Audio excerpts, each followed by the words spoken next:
Hey everybody, I wanted to share with you some common mistakes I see made when buying a home in Omaha, Nebraska. The first common mistake is going through an open house before you've been pre-approved for a loan. Every weekend in Omaha, a lot of people go through open houses that they find advertised on Zillow. In my experience, most of these people aren't pre-approved for a loan yet, and they usually aren't represented by a licensed real estate agent. Without loan pre-approval, they have no idea if they can realistically afford the home they might have just fallen in love with. A good buyer's agent will never schedule home showings with their client until they've first been pre-approved with a lender. Here are a few reasons why. Most people will naturally gravitate towards homes well beyond their actual price range. And why not? There's a huge difference between a $500,000 home and a $200,000 home in Omaha in terms of size, amenities, condition, and location. If someone tours that $500,000 home and they do showings in their actual price range in the future, everything's going to be a bit disappointing by comparison. Unfortunately, this can ruin the satisfaction of home ownership. You should never feel disappointed when you're handed the keys to your new home. While going through open houses can be fun, if you're serious about buying a home, I highly recommend waiting until you've at least been pre-approved for a mortgage so you know what your actual budget is. And ideally, you're already represented by a licensed real estate agent who will look out for your best interests. The second mistake I see made is failing to budget for the hidden costs of homeownership. If you aren't diligent up front with your personal finances, you might find yourself in a bad spot quicker than you think. So when talking about hidden costs, let's break this down to two different categories: before buying and after buying. So the first thing to be aware of when you're talking about budgeting before you buy a home is being aware of closing costs and out-of-pocket expenses. In addition to any down payment you may have, you'll have closing costs and prepaid expenses due at closing. A good rule of thumb is to budget at least 3% of the purchase price to cover these expenses. And also, make sure that after you set aside that $12,000, you have enough cash on hand to close without depleting your personal emergency fund. You will still need money to buy food, gas, clothing, and other life necessities. Make sure you don't spread yourself too thin by failing to plan ahead of time. If you cannot comfortably budget 3% of the sale price for closing costs on that home, you might want to reconsider your price range. Also keep in mind that if you're going to perform home inspections after getting your offer accepted, which I always recommend and we'll talk about in more detail, those inspection fees are typically paid upfront out of pocket to the inspection contractor. Be prepared to set aside up to $1,000 for inspection services as well. The second hidden cost to talk about is budgeting for utilities. Before putting in an offer, your realtor and usually your lender will give you an estimated monthly mortgage payment based on the loan type, amount, down payment, interest rate, local tax levy, insurance, and other variables. However, utility costs are not factored into this mortgage payment, but should be considered a monthly housing cost. When budgeting beforehand, make sure you get an accurate estimate of your average monthly utility costs for services including electricity, water, natural gas, possibly waste removal, and home internet. Getting an accurate estimate can be difficult. Factors such as home size, home age, and energy efficiency, such as the quality of the windows in the home, the insulation in the home, and especially the age of the heating and cooling system, play a significant role in your true utility costs. In Nebraska, plan for your energy consumption to fluctuate dramatically by season. Specifically, you'll be using a lot more electricity in the summer to run that air conditioner, and in the winter, you'll use a lot more natural gas to keep your house warm. Also, watering your lawn in the summer can quickly become a surprise expense. So, how can you budget accurately? Consider asking the seller for copies of their energy bills from the last 12 months. This will give you the most accurate information to plan your budget. If that doesn't work, you can also call the utility companies to request an estimate, or consider asking a friendly neighbor with a similarly sized home what they typically pay throughout the year. And lastly, make sure that you're budgeting for appliances and furniture for your new home. Depending on what's agreed to in the purchase contract, The seller may be taking some or even all of the major appliances with them, such as the refrigerator, the dishwasher, or clothes washer and dryer. Obviously, these are appliances you need to get by. If you're buying your first home or planning to include your current appliances with the sale of an existing home, you'll need to budget up front for these future purposes. If you're moving from an apartment to a house, you'll likely be purchasing a lot more furniture. Be sure to budget for these expenses. And this is a very critical note. Most lenders advise against making large purchases before closing, such as furniture and appliances, especially on your credit card. Don't make the mistake of racking up thousands of dollars in credit card debt by purchasing your appliances and furniture before your loan closes. This can impact your debt-to-income ratio and ultimately jeopardize successfully buying the home. Now let's talk about the second category, which is budgeting for after you buy the home. Although the principal and interest portion of your monthly mortgage payment won't change unless you're refinancing or making buydowns, expect your property taxes and homeowners insurance premiums to increase over time. If you aren't prepared for these increases, you can find yourself in a bad position. So let's talk about the variable expense, which is your assessed home value. Every year in Omaha, whether you live in Douglas or Sarpy County, the county assessor is responsible for determining the value of your property for tax purposes. Assessed home values have greatly increased since 2020 in the Omaha area, which, if you haven't seen it, has caused a good deal of controversy. In the past, it was common to have your home assessed at a much lower value than the purchase price. However, this isn't the case anymore. The assessed value is the amount at which your tax rate is applied against to calculate your annual property tax bill. Therefore, these valuations have a big impact on the amount of taxes you end up paying, regardless of the tax rate itself. So let's go through an example real quick. Let's say in 2024, your home had an assessed value of $300,000 and a mill rate, also commonly known as the property tax rate or your local tax levy, was 3%. Your property tax bill would have therefore been $9,000 in 2024. Then in 2025, you receive a notice that the county assessor has revalued your home to an assessed value of $320,000, which is a $20,000 increase since 2024.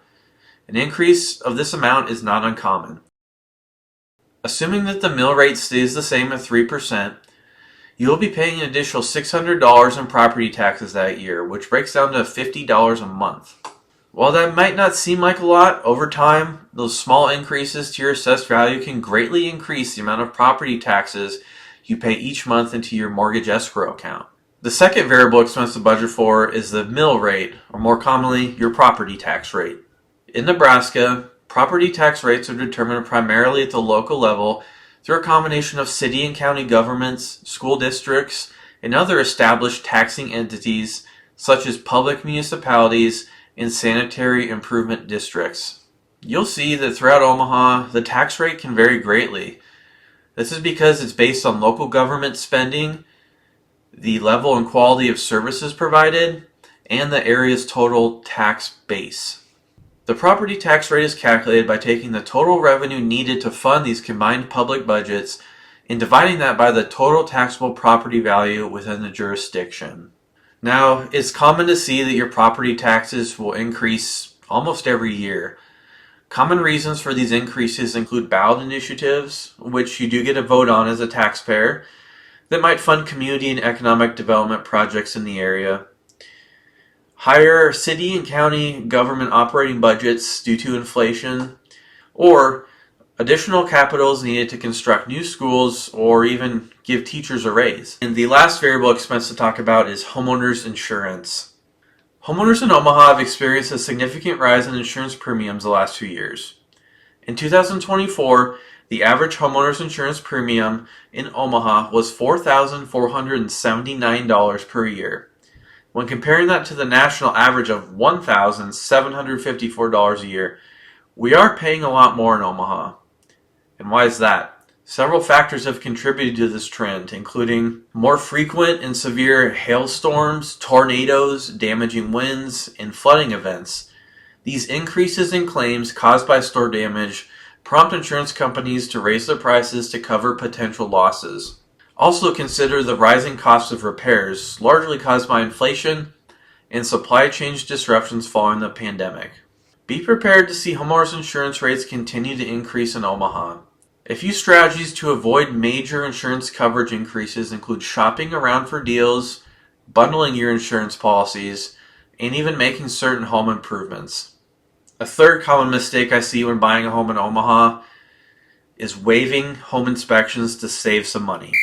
When writing an offer to buy a home, your real estate agent should ask you if you want to include an inspection contingency into the offer. If so, and your offer is accepted by the seller, you will have a certain amount of time to independently conduct a variety of home inspections at your own expense. Inspections not only help you make informed decisions, but they also bring peace of mind. Don't pinch pennies when you're about to make the largest purchase of your life. It makes a lot of sense to pay a few $100s for inspections rather than unknowingly buying a house that requires $50,000 and immediate repairs that you wouldn't have otherwise known about. Trust me, I have heard plenty of horror stories. Inspections will identify structural problems with the home, such as foundation cracks or roof damage, plumbing and electrical issues, mold, heating and cooling concerns, and more. The purpose of paying for these inspections is to uncover potential issues and ensures that you make an informed decision whether or not to continue with the purchase as is, attempt to negotiate repair costs with the seller or adjust the purchase price with the seller, or if you just want to walk away. Let's talk about some common inspection types. At the very least, we recommend to our clients that they perform a whole home inspection and radon mitigation test. A whole home inspection, which averages around $450 in Omaha, will reveal those structural weaknesses and flag more complex issues needing the attention of a specialist. Think of the whole home inspection as a triage of vulnerabilities when assessing the condition of a home. The inspector will also categorize the significance of their findings as well as the urgency of which any repairs should be made. Let's also talk about radon. Radon testing is also incredibly important, as eastern Nebraska has some of the highest concentrations of radon gas in the country. Radon is an odorless, colorless, naturally occurring radioactive gas and is the second leading cause of lung cancer in America, right behind smoking. The EPA estimates that radon gas is responsible for around 21,000 lung cancer deaths each year. Spend the $150 to make sure you aren't buying a home that could give you lung cancer. If the test does come back high, radon mitigation systems average between $1,500 and $2,000 to install and can be negotiated with the seller. Oftentimes, a whole home inspection will recommend that you also hire a licensed plumber to perform a sewer scope inspection based on something they notice with the home. Commonly, tree roots can compromise the integrity of the main sewer line, causing cracks, leaks, and bellies. It can also clog the main waste line, causing problems such as sewer backup. The plumber will record the inspections and send it to you so you can actually review what the waistline looks like and the condition of the piping. Now, in Omaha, homeowners are responsible for the repair and upkeep of the main sewer line coming from the house to the point at which it connects to the main city line. Replacing a damaged sewer line can easily exceed $20,000. So, I always recommend spending the $200 up front and get that sewer scope inspection. And lastly, let's talk about lead contamination.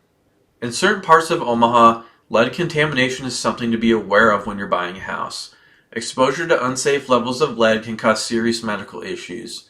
In the early 1900s, lead smelting and refining operations contaminated a large area of eastern Omaha, leading to the creation of the Omaha Lead Site Superfund by the EPA in 1999.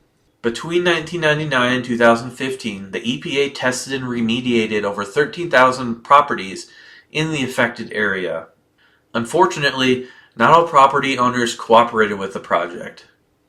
As such, all homes listed for sale in this specific area must disclose any knowledge about lead contamination and previous remediation efforts. Before buying a home in this area, review the disclosures and other available information, such as the Omaha Lead Registry database, to determine if the property wasn't previously tested and or remediated. This should be taken into consideration before buying, as well as during the negotiation process. A fourth common mistake I see homebuyers make in Omaha is not knowing that the house they purchase is governed by an HOA, and even if they do know that the house belongs to an HOA, they don't fully understand the covenants, conditions, restrictions, and homeowner fees. When you buy a house in an HOA governed community, you're automatically agreeing to follow all covenants, conditions, and restrictions as determined by that HOA. Now, HOAs have both benefits and drawbacks to be aware of. Typically, HOAs promote well-maintained neighborhoods, access to shared amenities, and can help protect property values. However, some owners may feel overly restricted by these rules. Restrictions placed on the number or species of pets, particularly dogs. Restrictions on the areas those pets may be walked, as well as waste collection and leash rules. Also, the nature of noise complaints regarding pets can also be very subjective in nature and cause unwanted tensions with your neighbors. It's also common to see restrictions placed on the number and types of vehicles that you can park both on your driveway and in the street.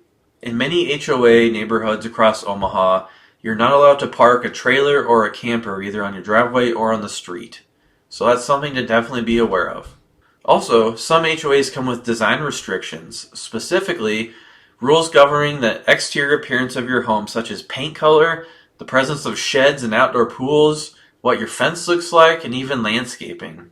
Also, make sure you're aware that the fees associated with belonging to an HOA can increase and even become excessive over time. Sellers are required to disclose if their property belongs to an HOA. The HOA covenants are recorded in the public record and attached to the property deed. Your real estate agent should be able to provide this information to you, but you can also find it online via the county assessor's office. In Omaha, annual HOA fees can vary greatly based on a variety of factors. In my experience, typical membership dues will fall between $200 to $300 a year. It's pretty uncommon to find HOA dues more than $1,000 in Omaha, unless that HOA also provides mowing, snow removal, and landscaping services, or if the neighborhood has a community swimming pool or other luxury features.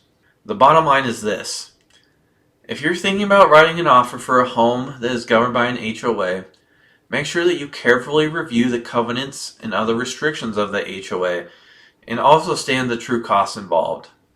Now, the last common mistake I see homebuyers make in Omaha is buying a house in an area that might not appreciate in value over time. Thoughts about the resale prospects of a home you're about to buy can be easily lost during the excitement of the home buying process. Whether you're buying a starter home or your forever home, it's important to make sure that the house will at least hold its value over time. If you don't, bad things can happen. As your home value might drop, so does your home equity. Now, home equity is the balance between what your home's value is and any outstanding balances you may have on the mortgage. Having very little home equity or even negative equity can make it very hard to refinance your mortgage down the road if interest rates ever drop. It can also make it very difficult, if not impossible, to take out a home equity loan if you ever need it. It's important to understand that homes in areas that are depreciating in value, or more commonly in Omaha, in areas that are appreciating at much lower rates than the market average, typically take much longer to sell and will sell at a lower price point. This can make purchasing your next home more difficult if you need to sell your existing home first as a contingency to buy your new home.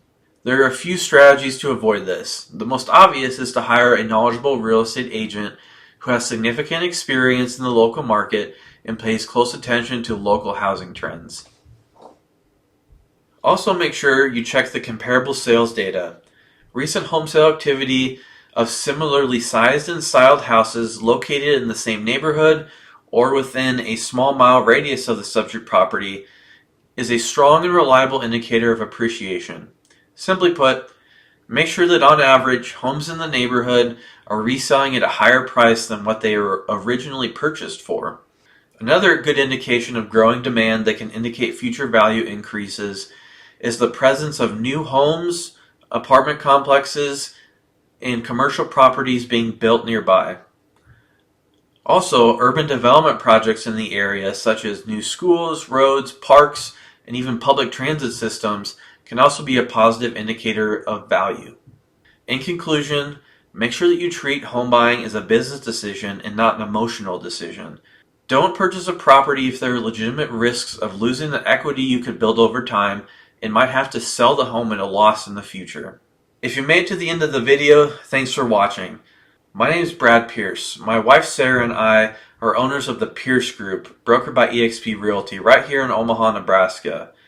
If you're interested in buying or selling a home here, please consider reaching out to us.